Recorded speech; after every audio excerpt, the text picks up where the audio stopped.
Well, I was not expecting to get an update to this case today, but I'm glad we did.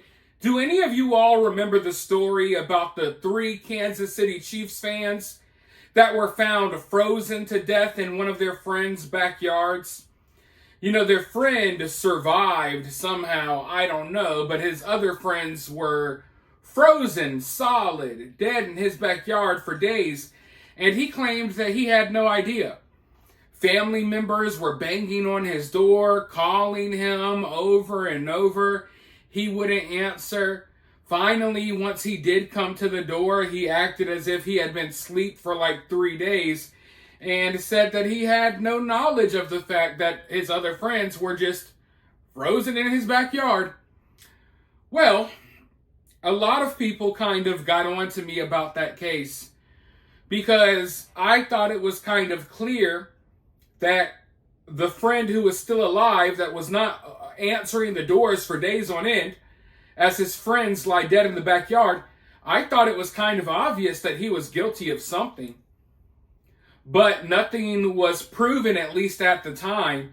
So a lot of people kind of got on to me because I was adamantly saying, no, Jordan Willis, that's his name, he's definitely guilty, because there were rumors and stuff floating around town. They actually used to call Jordan Willis the chemist because I guess he was like their local Walter White. He would be cooking up all types of different concoctions of drugs or whatever.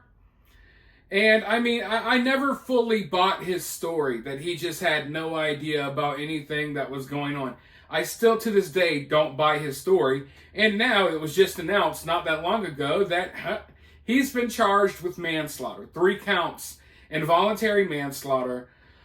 There's someone else who has been arrested as well, and my memory is kind of foggy when it comes to this case because we covered this case over a year ago, and I definitely remember Jordan Willis for sure. How could I forget Jordan Willis, the chemist? But I don't remember this other person that they've named that they just arrested. But they had a whole press conference about this. And I think you guys should check it out because when this case happened, it was a huge mystery. And, you know, we covered the case for weeks here. Family were speaking out. People who lived in the area were speaking out. And it was oddly all around the time that the Chiefs were about to go to the Super Bowl again. It was a really weird time in a very strange case. But then it kind of just went silent. It seemed as if nothing was going to be done. I didn't hear anything else about it. It's been a very long time since we really got a real update to this case. And now today, by my surprise, arrests have been made. So I guess this goes to show that even when you think something is over, even when you think everything is said and done, it's not. Because I thought for sure that we would never hear about this story again. And I know a lot of you all felt the same. But this is good news that some arrests have been made. Definitely some advancements in this case here. I want to go ahead and roll this little press conference, and then I'm going to be right back with more thoughts. Good afternoon. I am Prosecuting Attorney Eric Zahn. With me is Kansas City Police Chief Stacey Graves, Deputy Chief Doug Niemeyer, Detective Philip Sipple, and Assistant Prosecuting Attorney Colin Van Oster. We're here today to announce charges against 2 men for drug distribution and manslaughter in the deaths of Clayton McGeeney, David Harrington, and Ricky Johnson. These 3 men were found dead outside a Platte County home on January 9, 2024. Today, Jordan Willis and Ivory Carson have been charged with distribution of a controlled substance and 3 counts of involuntary manslaughter. This case has received considerable attention from the media, and I think some people seem to believe that charges may never be brought in this case. People may have doubted this investigation because it has spanned more than a year. But understand this, the Kansas City Police Department and my office do not rest on homicide cases until we have exhausted every possible resource to bring anybody we believe responsible to justice. Today's charges are the product of hard work of Kansas City detectives and prosecutors over those many months. Let me summarize the probable cause statement in this case, and we will have copies of the charging documents, including the entire probable cause statement for you after our statements here. As I've mentioned, Clayton McGeeney, David Harrington, and Ricky Johnson were found dead outside defendant Jordan Willis's home in the 5200 block of Northwest 83rd Terrace in the Platte County portion of Kansas City on January 9.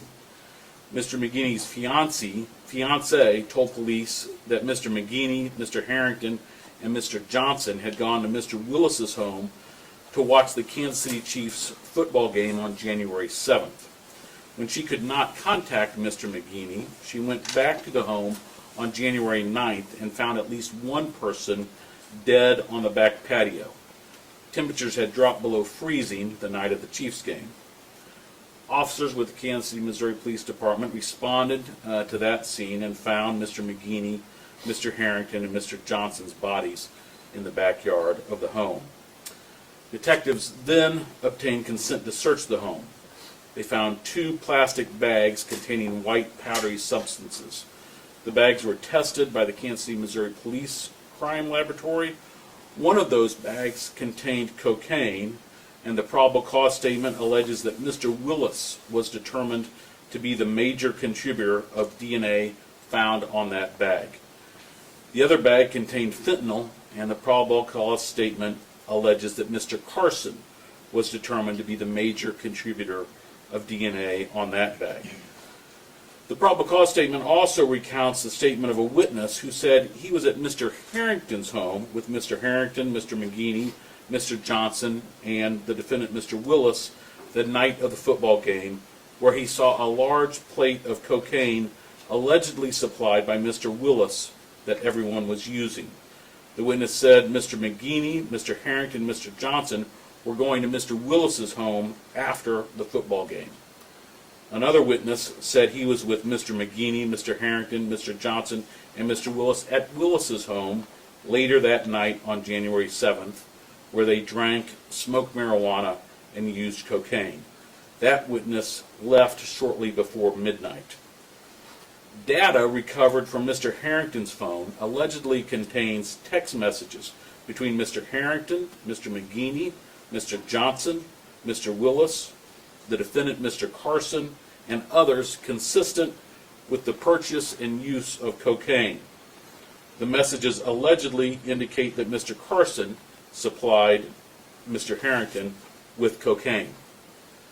A doctor with Forensic Medical of Kansas found that Mr. McGeeney, Mr. Harrington, and Mr. Johnson all died of fentanyl and cocaine combined toxicity.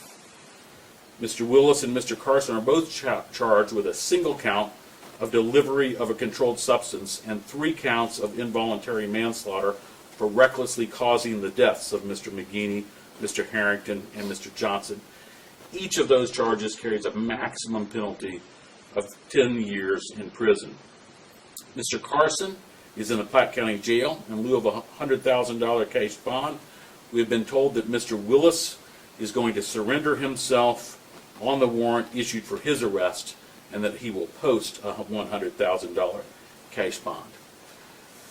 This case is a tragic reminder of the dangers of street drugs. But make no mistake, the people who supply those drugs can and will be held accountable when people overdose. I again want to thank the men and women of the Kansas City Police Department for their tireless work on this case, as well as Mr. Van Osteren standing here with me and First Assistant Prosecuting Attorney Mark Gibson. All of these folks were intimately involved in this investigation from day one. I should caution you that the charges against Mr. Willis and Mr. Carson are merely accusations, and they are presumed innocent unless and until proven guilty. Let me turn things over now to Chief Graves for a few additional comments. The charges here today are a message for not only those who are grieving the lives of their loved ones who were lost to, in this case, to fentanyl, to know that the members of the Kansas City, Missouri Police Department do not give up on these investigations. While this happened a year ago, our detectives continue to work on this case to get it to the point that we're at today, where charges are filed. In addition to that, this is a message to those that are bringing fentanyl into our communities, providing it to people, harming our community, that you will be held accountable, you will be arrested, and you will be charged. We're happy to take any questions that you have. What was the sticking point? What took so long in this investigation? We know that the statements in the probable cause date back to January. We know that Mr. Carson admitted to this in July of last year. We know his DNA was found on the bag in December. So what took you so long to get here? And the point of that question is there concern that there could be more fentanyl in this community, considering neither one of these men were in jail for more than a year? Yeah, there certainly is more fentanyl in this community, I can tell you that. And there's no doubt that fentanyl is a very dangerous drug, as is cocaine. In this case, the DME determined that it was a combination of cocaine and fentanyl that killed these men. And I will tell you, these cases are complex to investigate. There is a lot that needs to be done to have a case like this brought. And I'm just proud of the men and women of the Kansas City Police Department, as well as Mr. Van Ostrand and Mr. Gibson in this office, that they never shied away from doing what we had to do to get to where we are today.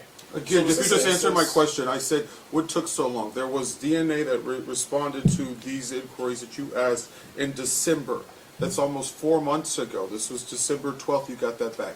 He admitted this in August. What was the sticking point that took until March to get these charges? I will tell you, it takes time to bring these cases. There were additional investigative things that had to be wrapped up before this case could be brought. Thank you. So was this an instance where they didn't know the cocaine was laced with fentanyl, or they knew that there was a mix of it? Again, sadly, we'll never know the answer to that question in all likelihood. What we allege was that there was one bag that contained cocaine, another bag that contained fentanyl. The ME found that it was a combination of those two drugs that led to these men's death. And the sad part of these cases is we're not able to ask the decedents what happened that night. Jordan Willis was referred to by friends and family for years as the chemist. Is there some belief that he was mixing this in his home? I will tell you that the probable cause statement does not allege anything to that effect. What's your message to these families that have waited this long for this news? Because I know this is important to our community, but at the end of the day, you have 3 families, children that don't have fathers anymore. Absolutely. It's heartbreaking. It again is a reminder of the dangers of street drugs, but I had a very good conversation with family members before we met today, where they were grateful that, again, police never gave up on this case, that they continue to work it, and they're proud of the fact that we're at the point we are today where charges have been brought. Again, I caution you, it's a long way from now until a finding of guilt, and until that time, both of these defendants are presumed innocent unless until proven guilty. You said Willis is surrendering. Is Carson surrendering as well? Carson was arrested earlier today and is in the Platte County Jail. Chief Graves, I have a question for you. Is it concerning for you, first of all, the length of this investigation when this person admitted to providing these drugs went on this long, and who knows how many other people could have succumbed to the drugs that he was selling, number one. Number two, what's your message to this community when it comes to the real dangers of this drug and what it can do in the small amount that it takes to take a life? Well, in regard to your first question about the time that it takes, we have got to make sure that whatever case that we provide is the best for successful prosecution, and that's what we've done here today. Unfortunately, sometimes these cases, especially ones that is with these particular dynamics, they're hard to charge. And you'll find throughout the United States, these cases are hard to charge. But we've done that here in Kansas City. This isn't our first time we've done this. And those who continue to bring fentanyl and other dangerous drugs into our community know that if you are distributing those drugs, you're causing harm, you will be arrested and you will be charged. Secondly, what was your second question? Just the dangers of this drug on our streets. I mean, it takes a very Right. small amount to take a life. And now you see 3 people that died over a year ago were given this somehow. Right. No telling how much more of that batch is out on our streets, but your message to people across Kansas City about the real danger of this drug. Right. There is absolutely a danger with regard to fentanyl as well as other street drugs. Obviously, with fentanyl, it just takes a very small amount that could take someone's life. The Kansas City, Missouri Police Department not only works in that space here that culminates in the successful prosecution of this case or to getting charges today, but we're also proactive in making sure that we're out in our community providing messages of prevention. We're also intervening narcotics with our interdiction squad, but we also have a squad that goes out on overdose deaths. That way, we are notified right there, we respond to the scene, we begin our investigation right then. And that is with living or victims that succumb to the narcotics ingestion. And just one more question. Do you guys have any idea what was taking place at this house for 3 days while these 3 men laid in the backyard? Do you have any understanding of what took place in those days as they were literally freezing? Again, we can't speak beyond what's in the probable cause statement at this time. But this is a terrible, terrible tragedy. 3 men are dead because of the dangers of street drugs, of fentanyl, of cocaine, and I just urge anybody who is thinking about buying drugs on the street to think twice before they do it. Throughout the investigation, were you able to reveal any more of the relationship between the decedents and those that were charged in terms of their relationship and how they maybe were acquainted, friends, whatever? Again, I can't get deeply into the relationship between these folks, but the probable cause statement does talk about how the 3 men who tragically died in this case were at Mr. Willis's home and at another location with Mr. Willis and others the night before this. We allege that the other defendant, Mr. Carson, provided fentanyl to these men. You know the toxicology report, but is there an autopsy do we know if they died outside or they died inside the house and then were taken out, or what is that? Yeah, again, I can't get into those facts at this point. How confident are you that you're going to get a conviction in this case? I wouldn't bring charges that I didn't believe are justified by the evidence, but again, I should caution everybody. In America, there's a presumption of innocence until guilt is proven. We're going to do everything we can in this case to prove guilt beyond a reasonable doubt. Now, as I was just saying at the beginning of this video, I am really happy that we finally got some answers here. I am extremely happy that someone is going to be held accountable. This is more than I thought we were going to get. I didn't think that any arrest would ever be made. I didn't think I would ever hear about this story again. So I am grateful. I don't want to sound ungrateful here. But I will question what took so long. Because law enforcement, they came out in this press conference and they gave themselves a pat on the back. And I'm glad that, they got somewhere in this investigation. I'm not here to tell you that they don't deserve praise. But how much praise do they deserve when we had to wait over a year to get to where we're at now? I understand things take time. I get it. I understand they wanted to build a case and do this, but if you listen to the press conference, from the way it sounds, basically the case that they built here was through text messages, right? Text messages between Jordan Willis, the 3 men who died, and other people. So I don't know what took them so long to kind of make these arrests or to get to this point in the case. Like I said, I'm happy that we're here now and we're talking about this now and arrests have been made. But for over a year, these people have been out there, and who knows, other people in this area could be dead right now. Because these 2 men have been out on the loose doing God knows what. And the most interesting detail of all from this whole entire press conference was that they said, and listen, I don't want to get too hung up on this detail, but from what they said, they acted as if the cocaine and the fentanyl were found in different bags.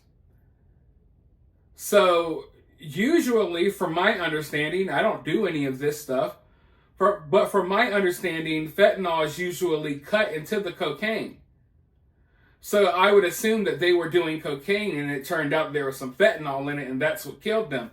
But the way they've described it is as if there's two different bags, right? And I would like to know who had knowledge about what was in which bag. Did the three men who tragically lost their lives, were they aware that, oh, this is the fentanyl bag and this is the coke bag? Or did they think both were the same? By the time those three gentlemen were consuming this substance, was it already mixed? Who was mixing it? Was it Jordan Willis, the chemist? You know, they called him a chemist for a reason, and they had rumors out there that he would used to mix stuff up, and you would go to Jordan Willis for a good time, right?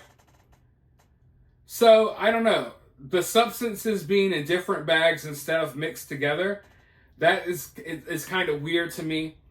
And I just want to know, well, and maybe we'll never know, if the three men who passed away had any knowledge about what they were actually doing. Because, you know, it's easy to look at this case and say, oh, they were doing drugs, they OD'd, they shouldn't have been doing drugs. Okay, you're right. Okay, yeah.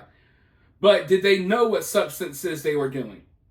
Now, you could make the argument that you never know what the substance you're doing. People go out there and do stuff all the time and they don't know what they're doing. But the fact that these substances were in two different bags, it lets me know that someone knew the difference, right? And maybe not everyone, but at the very least, someone knew the difference between this bag and that bag. And if that someone was holding on to that knowledge without providing that knowledge to the other people partaking in this stuff, then that makes this case so much worse than what it already is, because it's already a tragic, terrible situation. But I guess you could say justice has been served. Of course, we're going to probably get more updates soon. They say guilty until proven innocent, but the writing is kind of on the wall here. It's kind of obvious what went down here, if you ask me. But you guys can let me know your thoughts down in the comments below. While you're down there, hit that thumbs up, hit that subscribe, ring that notification bell, and I'll talk to you all very soon in the next one.